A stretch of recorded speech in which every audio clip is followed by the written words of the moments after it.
Friend, आज इस lecture में हम एक्सरसाइज 3.2 का क्वेश्चन नंबर 1 सॉल्व करेंगे।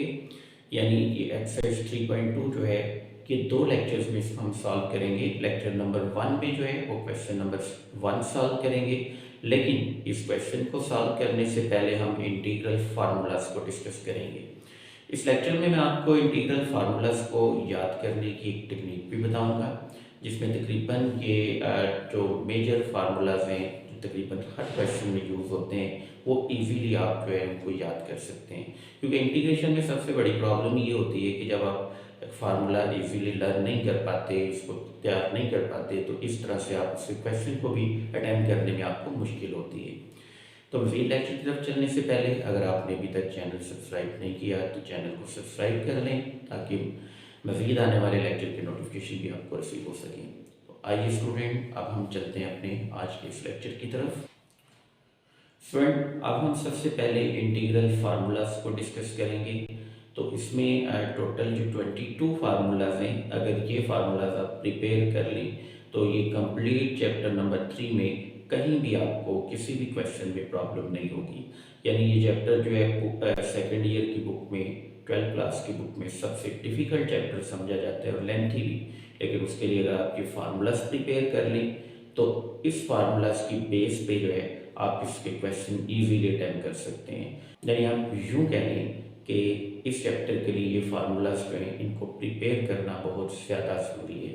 तो टोटल ये 22 फार्मूलाज हैं। असल में इंटीग्रेशन जो है ये डिफरेंशिएशन का ही रिवर्स प्रोसेस है। यानी जो हमने रूल्स अप्लाई किए या जो प्रोसीजर हमने किसी फंक्शन को डिफरेंशिएट करते हुए किए, उन्हीं प्रोसीजर्स को हम रिवर्स कर देंगे।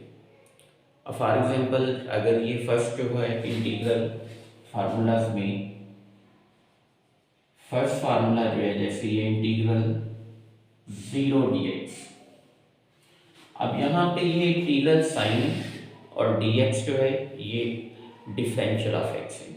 यानी जब भी हम किसी न किसी फंक्शन को जो है वो इंटीग्रेट करते हैं तो ये फंक्शन किसी न किसी फंक्शन का डेरिवेटिव जरूर होते हैं।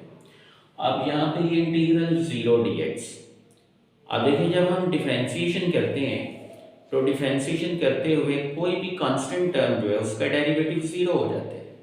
अब यहाँ पे जब हम 0 के इंटीग्रेट करेंगे तो उसके रिवर्स चलते हुए 0 का जो इंटीग्रल है वो एक कांस्टेंट नंबर आएगा। अब वो स्पेसिफिक नंबर जो कभी 0 हो गया था वो तो हम नहीं बता सकते, लेकिन उसकी जगह हम एक जनरल कांस्टेंट c पुट कर देते हैं। यानी ये इसका आंसर जो है कोई एक कांस्टेंट c आ जाएगा। तो 0 का इंटीग्रल हमेशा जो है वो एक जनरल कांस्टेंट c आएगा। सिमिलरली नंबर टू अब इंटीग्रल 1 dx, या फिर इसकी जगह आप इंटीग्रल dx भी लिख सकते हैं। अब यहाँ पे ये तो फर्स्ट तो इंटीग्रल साइन, यानी ये जो सांप की तरह का सिंबल नजर आ रहा है ये इंटीग्रल साइन है। dx जो है ये डिफरेंशियल ऑफ x है। dx आपको बताएगा कि आपने इंटीग्रेशन किस वेरिएबल के अकॉर्डिंग करने हैं। अगर तो डिफरेंशियल dx है तो आप इंटीग्रेशन कर रहे हैं वेरिएबल x के लिहाज से। अब यहाँ पे इंटीग्रल 1 dx, तो जब हम x को डिफरेंशिएट करते हैं अकेले x को तो इसका डेरिवेटिव चूंकि 1 आ जाते हैं। सो 1 का इंटीग्रल इंटीग्रेट होके ये इक्वल टू x क्या आएगा प्लस c। जब कभी भी इंटीग्रेट करके आप आंसर लिखते हैं तो आंसर में आपने एक any arbitrary constant c add करना होता है, लेकिन ये ऑप्शनल है, ये कंपल्सरी है। ऐड कर दें तो ठीक है, ना ऐड करेंगे तो आंसर पे फर्क नहीं पड़ता। लेकिन बेहतर ये है कि आप एक जनरल कांस्टेंट c जो है हर इंटीग्रेशन करते हुए आंसर के एंड पे एक जनरल कांस्टेंट c को ऐड कर दें। इसी तरह नंबर 3 इंटीग्रल 1/x dx। अब अगर हम डिफरेंशिएशन के अकॉर्डिंग देखें तो ln x का डेरिवेटिव जो है वो आता है 1/x। अब 1/x इंटीग्रेट होके ये क्लोज हो जाएगा नेचर लॉग ऑफ x, यानी ln of x mod plus constant. इसी तरह number 4 integral of x power n dx। अब जब हम डिफ्रेंसिएशन करते हैं तो डिफ्रेंसिएशन करते हुए पावर को शुरू में मल्टीप्लाई करते हैं और पावर में से 1 माइनस कर देते हैं पावर रूल के अकॉर्डिंग। यहाँ जब x की पावर n आएगी तो यहाँ इसके रिवर्स चलते हुए हम x की पावर में 1 सब्ट्रैक्ट करने की बजाय 1 ऐड करेंगे। इसी तरह डिनोमिनेटर में पावर +1 प्लस कांस्टेंट। ठीक है, जब कहीं भी x पे या वेरिएबल पे पावर आ जाए तो उसको इंटीग्रेट करते हुए आपने पावर में 1 ऐड करने, ओवर में भी पावर +1 और प्लस कांस्टेंट। नंबर 5, अब इंटीग्रल ex dx, तो चूंकि ex का डेरिवेटिव bx होता है, इसकी तरह ex का इंटीग्रल भी ex ही आएगा। सो ये आ गया ex प्लस कांस्टेंट। नेक्स्ट इसी तरह number 6, integral of sine x dx। अब साइन का इंटीग्रल याद रखें ये माइनस कॉस x आता है प्लस कांस्टेंट, क्योंकि माइनस कॉस का डेरिवेटिव प्लस साइन होगा। अब प्लस साइन का इंटीग्रल जो है वो माइनस का आ जाते हैं। इसी तरह number 7, integral cos x dx। cos का इंटीग्रल जो है वो sin x और प्लस कांस्टेंट। नंबर 8, इंटीग्रल, अब next integral of secant square x। secant square x dx, तो secant square का इंटीग्रल जो है वो आएगा tan x, यानी इसका इंटीग्रल जो है ये tan x plus constant. secant square असल में tan का डेरिवेटिव होता है, तो जब secant square को इंटीग्रेट करेंगे तो इसकी रिवर्स इसका जो है इंटीग्रल secant square का वो आ जाएगा tan x और प्लस कांस्टेंट। अब इसी तरह नंबर 9 पे integral of cosecant square x dx। अब कोसिकेंट स्क्वायर जो है इसका इंटीग्रल आ जाएगा माइनस कॉट, क्योंकि माइनस कॉट का डेरिवेटिव जो है वो आएगा पॉजिटिव कोसिकेंट स्क्वायर x, तो पॉजिटिव कोसिकेंट स्क्वायर का इंटीग्रल वो आ जाता है माइनस कॉट x। ये minus cot x plus constant. Number 10, integral of secant x tan x dx। अब secant x tan x जो है ये डेरिवेटिव होता है secant x का। सो जब आप secant x tan x को इंटीग्रेट करेंगे तो इसका रिवर्स, इसका आंसर जो है वो secant x आएगा। सो ये equal to secant x plus constant. Next number 11 पे similarly integral cosecant x into cot x dx ये इक्वल टू, अब cosecant x cot x positive में जो है ये पॉजिटिव फॉर्म में डेरिवेटिव आता है माइनस कोसिकेंट x का, क्योंकि जब आप माइनस कोसिकेंट x को डिफरेंशिएट करेंगे तो positive cosecant x cot x आएगा। So positive cosecant x cot x का जो इंटीग्रल है वो आएगा नेगेटिव में, यानी माइनस ये कोसिकेंट x प्लस कांस्टेंट। इसी तरह next number 12, integral of tan x dx। इसके दो डिफरेंट फार्मूलाज होते हैं, इसको हम आगे जब रूल 1 और रूल 2 लेक्चर नंबर 2 में डिस्कस करेंगे उसमें साथ ये इंटीग्रल के आंसर किस तरह से आते हैं उस लेक्चर में मैं आपको एक्सप्लेन भी करूँगा। तो अगली आने वाली वीडियो को ज़रूर देखिएगा, उसमें हम इंटीग्रल tan x dx जो है वो किस तरह से इवेल्युएट होकर आंसर आते हैं और cot x का उसको भी डिस्कस करेंगे। अभी इसका फिलहाल ये फार्मूला याद रखने, ये minus ln mod cos x, या फिर अगर नेगेटिव साइन को ये पावर में कन्वर्ट कर दें तो ये ln mod secant x plus constant. तो ये इसमें tan के दो फॉर्म्स होती है, इंटीग्रल tan x जो है या तो minus ln mod cos x plus constant या ln mod secant x plus constant. Similarly number 13 पे integral cot x, integral cot x dx, इसका आ जाएगा ln mod साइन एक्स और प्लस कांस्टेंट, ये इंटीग्रल इसका आ गया। नेक्स्ट इसी तरह 14 इंटीग्रल ऑफ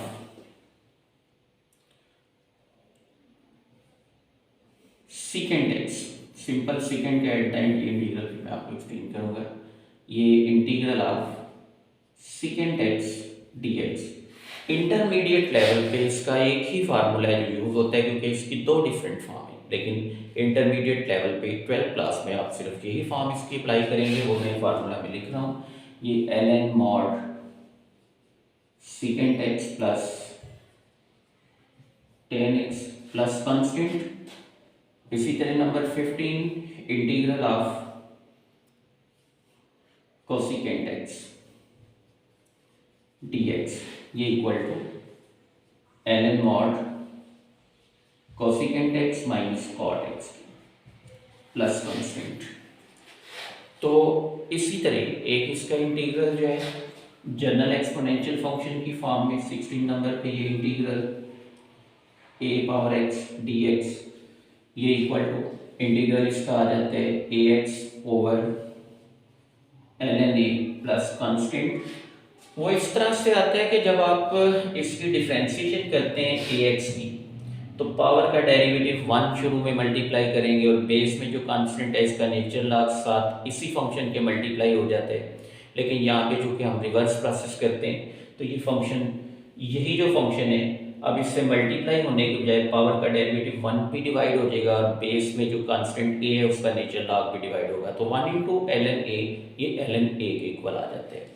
तो ये 16 तक है। अब नेक्स्ट हम इनवर्स ट्रिग्नोमेट्रिक फंक्शन जो है इनके इंटीग्रल वो डिस्कस करते हैं।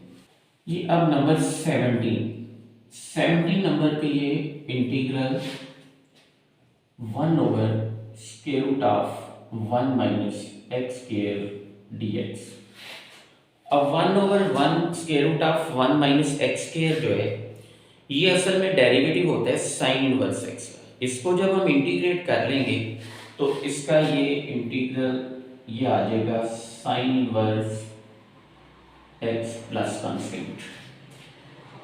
नंबर 18, अब 18 पे ये integral 1 over 1 plus x square dx। अब ये फंक्शन जो है वो tan इनवर्स का डेरिवेटिव है, इसको जब हम इंटीग्रेट करेंगे तो ये इंटीग्रेट होके क्लोज हो जाएगा tan इनवर्स x में, यानी ये आ गया tan inverse x plus constant. तो ये integral 1 over 1 plus x square dx जो है इंटीग्रेट होके ये tan inverse x plus constant इसका आंसर आएगा। अब इसी तरह नंबर 19, यहाँ ये integral 1 over x square root of x square minus 1 dx। अब ये डेरिवेटिव है सेकेंड इनवर्स x का, तो अब इसी का रिवर्स जब इसको इंटीग्रेट करेंगे इस फंक्शन को तो इसका इंटीग्रल आ जाएगा second inverse x plus constant. So ये आ गया second inverse x plus constant. Now number 20 integral of, अब ये इनवर्स फंक्शन के जो इंटीग्रल्स हैं इन्हीं फार्मूलाज को मैं एक जनरल फॉर्म में लिख रहा हूँ। तो ये फार्मूला तो ऑलरेडी डेरिवेटिव में भी आप करते हैं, इजीली एसेस हो जाते हैं, लेकिन यहाँ 1 की जगह एक जनरल कांस्टेंट a लगा के एक जनरल फार्मूला जो है तीनों का वो मैं लिखूंगा और ये आप किसी भी क्वेश्चन में इजीली इसको यूज़ कर सकते हैं। तो ये बहुत ज़्यादा इसमें आप इसको प्रिपेयर करें अच्छी तरह से, ये आ तीनों फार्मूला, क्योंकि ये आप किसी भी इन्वर्स फंक्शन वाले जो क्वेश्चन है उसमें ये फार्मूला अप्लाई करके इसको इंटीग्रल में क्लोज कर सकते हैं। अब यहाँ पे ये integral 1 over square root of a square minus x square dx, यानी मैंने यहाँ किया क्या कि ये जो फार्मूला था integral 1 over square root of 1 minus x square, यहाँ 1 की जगह, क्योंकि ये 1 का स्क्वायर 1 आता है तो 1 की जगह हमने कर दिया a, तो a का square where a is any constant, a कोई भी कांस्टेंट नंबर हो सकता है इसकी जगह। अब ये इंटीग्रेट होके ये आता है sine inverse x over a plus constant, यानी ये क्लोज हो जाएगा sine inverse x over a की फॉर्म में। सो नेक्स्ट 21 21 ये integral 1/a² plus x² dx ये equal to 1/a tan inverse x/a plus constant, ये आ जाएगा इसका आंसर इंटीग्रेट होगी। और 22 पे integral 1/x² minus a² dx ये इक्वल टू आ गया 1/a second inverse x/a plus constant. तो ये इंटीग्रल फार्मूलाज हैं स्टूडेंट्स, तो इनको आपने चैप्टर नंबर 3 को प्रोसीड करने से पहले यानी 3.2 से ऑनवर्ड जब आप एक्सरसाइज करेंगे तो उनमें ये तमाम के तमाम फार्मूलाज में इनकी ज़रूरत रहेगी। तो ये फार्मूलाज आपने अच्छी तरह से इनको प्रिपेयर करने। अब हम क्वेश्चन नंबर 1 में से कुछ पार्ट्स में वो सॉल्व करेंगे। तो नेक्स्ट अब चलते हैं हम क्वेश्चन नंबर 1 की तरफ। स्टूडेंट्स अब हम क्वेश्चन नंबर 1 सॉल्व करने जा रहे हैं और क्वेश्चन नंबर 1 में सबसे पहले इसका हम फर्स्ट पार्ट जो है वो सॉल्व करेंगे। अब फर्स्ट पार्ट में कहते हैं ऊपर अगर इसकी हम जनरल स्टेटमेंट पहले देखें, कॉमन स्टेटमेंट तमाम पार्ट्स के लिए, तो इसमें कहते हैं evaluate the following indefinite integral. Indefinite integral वो इंटीग्रल होते हैं जिनमें कोई भी लिमिट डिफाइन नहीं की होती, यानी आगे चल के जब हम 3.6 एक्सरसाइज करेंगे तो उसमें जो इंटीग्रल हम इवैल्यूएट करेंगे वो डेफिनिट इंटीग्रल है। वो कैसे लिमिट गिवन होगी इंटीग्रल की, लोअर लिमिट भी और अपर लिमिट भी, तो उसका आंसर भी डेफिनिट नंबर आएगा। लेकिन इनडेफिनिट इंटीग्रल में आंसर जो है वो जनरल कांस्टेंट की फॉर्म में आते हैं और ये इंटीग्रेट करने के बाद ये जो सोल्यूशन होता है इसको जनरल सोल्यूशन भी हम कहते हैं। तो इंटीग्रल जहाँ पे हमने इनडेफिनिट इंटीग्रल जो है इसको इंटीग्रेट करना है। अब फर्स्ट पार्ट में जो इंटीग्रल गिवन है integral 3x² minus 2x plus 1 dx ये इंटीग्रल गिवन है। इसको सबसे पहले नंबर पे हम पुट कर लेंगे किसी एक इंटीग्रल I के पर let capital I equal to integral of 3x² minus 2x plus 1 dx। अब इसको इंटीग्रेट करते हुए सबसे पहले ब्रैकेट में ये इंटीग्रल साइन और dx ये दोनों सिंबल ब्रैकेट में हर टर्म के साथ लिख लेंगे। यानी फर्स्टली इंटीग्रल 3x² dx, लेकिन याद रखें जो मल्टीपल आएगा कांस्टेंट नंबर, जो भी कांस्टेंट नंबर मल्टीपल है वो आप इंटीग्रल साइन के बाहर पुट करेंगे। यानी ये आ जाएगा 3 इंटीग्रल x² dx माइनस फिर ये 2 इंटीग्रल यहाँ से ये इंटीग्रल साइन x के साथ यहाँ से dx into dx प्लस फिर ये इंटीग्रल 1 dx। फर्स्ट टर्म को जब इंटीग्रेट करेंगे तो फर्स्ट टर्म को इंटीग्रेट करते हुए यहाँ पे गिवन है 3 इंटीग्रल x² dx। अब x की पावर है 2, इंटीग्रेट होके ये आ जाएगा 3x की पावर में 1 ऐड किया 2 प्लस 1 ओवर में भी पावर प्लस 1 माइनस फिर 2 यहाँ इंटीग्रल x dx है तो x की अपनी पावर 1 होगी, जिसपे पावर ना कोई भी गिवन हो उस पे इसकी अपनी पावर 1 कंसीडर कर लेंगे। यहाँ पे x की अपनी पावर जो है वो 1 है। इसको जब इंटीग्रेट किया तो ये x की power 1 plus 1 over 1 plus 1 plus 1 का इंटीग्रल x और प्लस कांस्टेंट, तो ये 3x³ over 3 minus 2x² 1 plus 1 ये ओवर में 2 आ गया प्लस x और प्लस कांस्टेंट 2 से कैंसिल 3 से। सो ये capital I equal to x³ minus x² plus x और प्लस c, जो ये जनरल कांस्टेंट है इसको कांस्टेंट ऑफ इंटीग्रेशन भी कहते हैं, जो इंटीग्रेट करने के बाद आंसर आता है। सो हमारा आंसर आ गया capital I equal to x³ minus x² plus x plus c। Students अब हम क्वेश्चन नंबर 1 का पार्ट नंबर 3 सॉल्व करेंगे और पार्ट नंबर 3 में हमने इवैल्यूएट करना है integral x square root of x plus 1 dx को। अब इसमें भी ये पुट कर लिया है इंटीग्रल कैपिटल I के ऊपर, let capital I equal to integral x square root of x plus 1 dx। अब इस क्वेश्चन में भी सबसे पहले ये इंटीग्रल x और दूसरी तरफ से dx, इसको ब्रैकेट में दोनों टर्म्स के साथ ले आएंगे, यानी ये आ जाएगा इंटीग्रल x के रूट ऑफ x dx और प्लस फिर इंटीग्रल x मल्टीप्लाइड बाय 1, तो x साथ इसका ये सिंबल dx। अब ये ऑलरेडी x के रूट ऑफ x की को जब कंबाइन करेंगे इसकी पावर्स को, तो ये क्लोज हो जाता है x की पावर 3/2 में, यानी ये आ जाएगा इंटीग्रल x इसकी पावर 3/2 dx। क्योंकि यहाँ पे x की पावर जब आप 1/2 लगाएंगे और यहाँ पे x की अपनी पावर 1 है, बेसिस सेम है, x की पावर 1 प्लस 1/2 पावर में एलसीएम सॉल्व होके फिर x की पावर 3/2 रह जाती है, और ये प्लस इंटीग्रल x dx। अब ये इक्वल टू इंटीग्रल x की पावर 3/2 dx। x की पावर 3/2 जो है, इसको जब हम इंटीग्रेट करेंगे तो पावर में 1 ऐड हो जाएगा, यानी ये आ गया x की पावर 3/2 प्लस 1, फिर इसी तरह डिनोमिनेटर में भी 3/2 प्लस 1 यानी पावर प्लस 1, प्लस यहाँ x की अपनी पावर 1 कंसीडर होगी, x की पावर 1 प्लस 1 ओवर में 1 प्लस 1, और प्लस कांस्टेंट ये ऐड करना है कांस्टेंट ऑफ इंटीग्रेशन के तौर पे।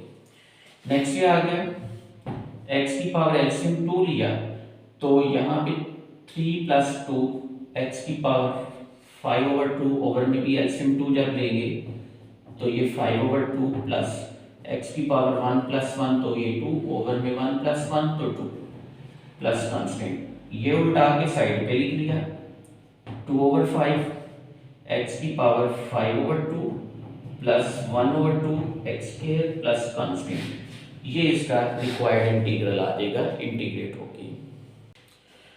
स्टूडेंट अब हम पार्ट नंबर 6 को सॉल्व कर रहे हैं। पार्ट नंबर 6 में ये इंटीग्रल गिवन है, integral square root of x minus 1 over square root of x का होल स्क्वायर dx।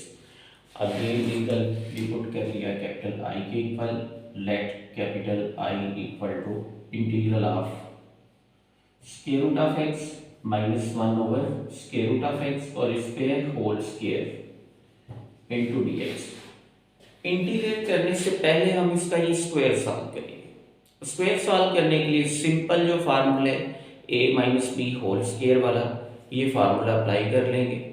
तो ये फार्मूला जो है अप्लाई जब करेंगे तो फार्मूला अप्लाई करके ये आ जाएगा a का स्क्वायर यानी स्क्वायर रूट ऑफ x का square plus 1 over square root of x का स्क्वायर यानी a square plus b square minus 2ab, तो minus 2 into square root of x into 1 over square root of x into b dx।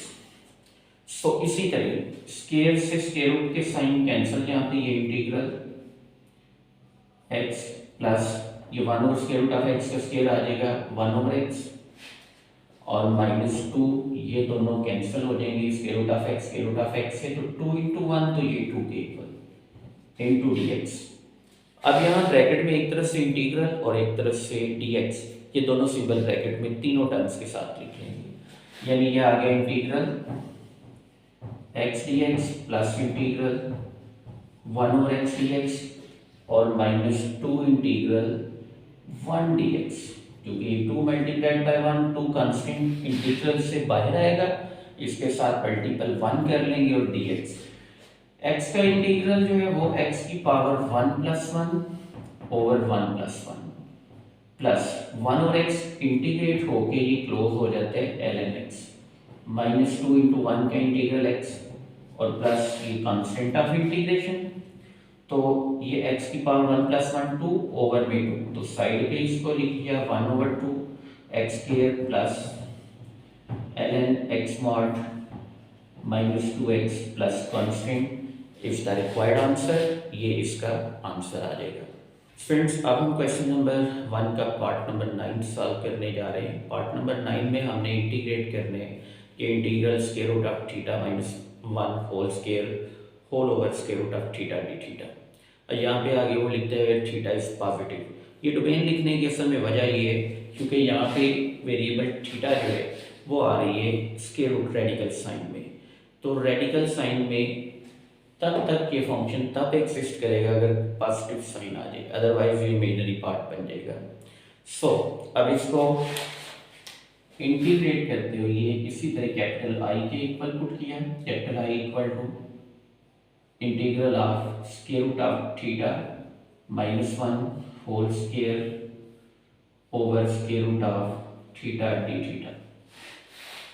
अब सबसे पहले numerator में जो function है इसका हम स्क्वायर सिंप्लीफाई करेंगे। स्क्वायर सॉल्व जब करेंगे इसका तो ये a minus b whole square का फार्मूला, तो इसमें ये आ जाएगा स्क्वायर रूट ऑफ थीटा का square minus 2 square root of theta into 1, यानी a स्क्वायर माइनस 2ab और फिर प्लस 1 का square whole over square root of theta into D theta. अब ये integral square root of theta का square theta आ गया माइनस फिर ये 2 स्क्वायर रूट ऑफ थीटा बच जाएगा प्लस 1 का स्क्वायर 1 ओवर में square root of theta into D theta. अब इनके सबकी फ्रैक्शंस अलग-अलग लिख लेंगे, यानी तीनों टर्म्स की फ्रैक्शंस को अलग करके लिख लेंगे। इनके डिनोमिनेटर्स जब अलग करके लिखेंगे तो ये आ गया integral theta over square root of theta minus 2 integral theta over square root of theta plus 1 over square root of theta D theta.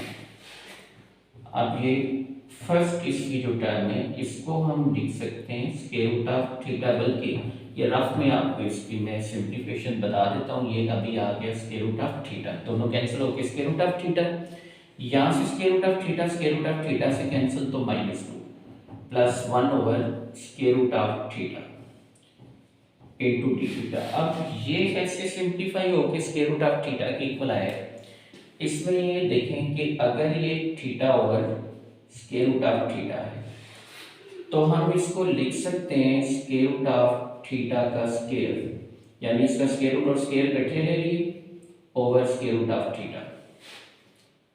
अब इस सूरत में ये आ जाता है असल में square root of theta multiplied by square root of theta over में square root of theta, ये कैंसिल होगी, ये रह जाता है square root of theta.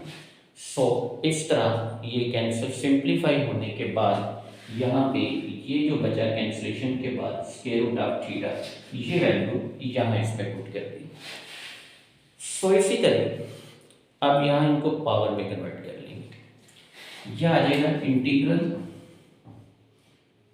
Theta की पावर 1/2 -2, और यहाँ इसको जब न्यूमरेटर में शिफ्ट करेंगे तो इसकी पावर नेगेटिव हो जाएगी, प्लस ये थीटा की पावर -1/2 इंटू डी थीटा। अब ये इंटीग्रल साइन और डी थीटा इसको ब्रैकेट में ले आएंगे। सो अब ये आ जाएगा capital I equal to integral, पहली टर्म के साथ इसको जब लिखेंगे तो ये इंटीग्रल थीटा की पावर 1/2 डी थीटा माइनस फिर ये 2 इंटीग्रल 1 डी थीटा, तो 2 इंटीग्रल 1 डी थीटा, और इसी तरह लास्ट पे प्लस इंटीग्रल थीटा की पावर -1/2 डी थीटा, ये प्लस इंटीग्रल थीटा की पावर -1/2 डी थीटा। अब यहाँ पे जहाँ वेरिएबल पे पावर है, क्योंकि यहाँ पे डिफरेंशियल उसने दिया हुआ है अकॉर्डिंग टू डी थीटा, तो थीटा के लिहाज से ये इंटीग्रेट होगा। इसको जब इंटीग्रेट करेंगे तो ये थीटा की पावर आ जाएगी 1/2 + 1 ओवर में 1/2 + 1 -2 1 का इंटीग्रल जो है और थीटा प्लस फिर थीटा की पावर -1/2 + 1 ओवर में -1/2 + 1 प्लस ये c कांस्टेंट ऑफ इंटीग्रेशन।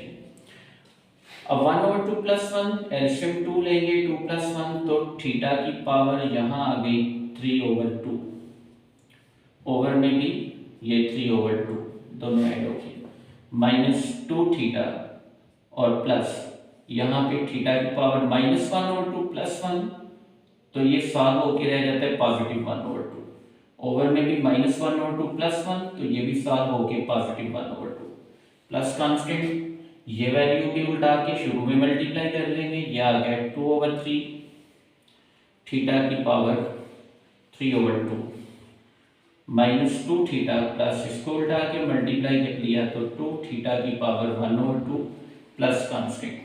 इसको चाहे तो नेक्स्ट स्क्वायर रूट में भी क्लोज कर सकते हैं।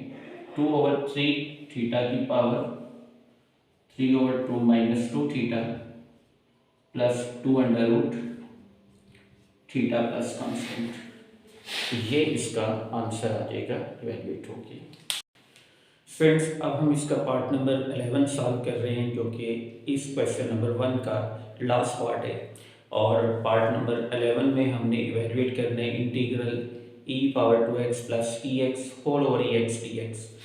तो यहाँ पे इसको लेट कर लेंगे कैपिटल I के equal, let capital I equal to integral e⁻2x plus e⁻x over e⁻x dx। अब न्यूमरेटर में से कॉमन आ जाता है e⁻x, क्योंकि e⁻2x असल में ex का स्क्वायर है। तो न्यूमरेटर में से हम कॉमन ले लेंगे ex को, ये ex इसमें से कॉमन आ जाएगा। इसको जब कॉमन लिया तो ये कॉमन आके इंटीग्रल ex इंटू e⁻2x में से ex कॉमन गया तो e की पावर x रह जाएगी, प्लस ये ex कॉमन निकल गया, यहाँ पे इसकी जगह 1 आ जाएगा, ओवर में ex इंटू dx, ex से कैंसल। फिर इसके बाद ये आ जाएगा इंटीग्रल ex प्लस 1 dx। अब इंटीग्रल और dx ये ब्रैकेट में दोनों टर्म्स के साथ लेंगे, ये integral ex dx plus integral 1 dx। ex integrate होके भी ex आ जाएगा प्लस 1 का integral x plus constant which is the required integral. ये इसमें इवैल्यूएट होके इसका रिक्वायर्ड इंटीग्रल आ जाएगा। इसी तरह बाकी के जो पार्ट्स हैं वो भी आपने इवैल्यूएट करने हैं। फिर भी अगर किसी पार्ट में आपको कोई कंफ्यूजन, कोई मुश्किल आती है तो आप वीडियो के कमेंट में अपना वो क्वेश्चन लिख दें, या बिल्कुल इस लेक्चर के स्टार्ट पे स्क्रीन पे मेरा व्हाट्सएप नंबर डिस्प्लेड है, वो क्वेश्चन मुझे व्हाट्सएप कर दें, आपको सोल्यूशन सेंड कर दिया जाएगा। फ्रेंड्स, अब मिलते हैं नेक्स्ट लेक्चर में, तब तक अपना ख्याल रखिएगा। अल्लाह हाफिज़।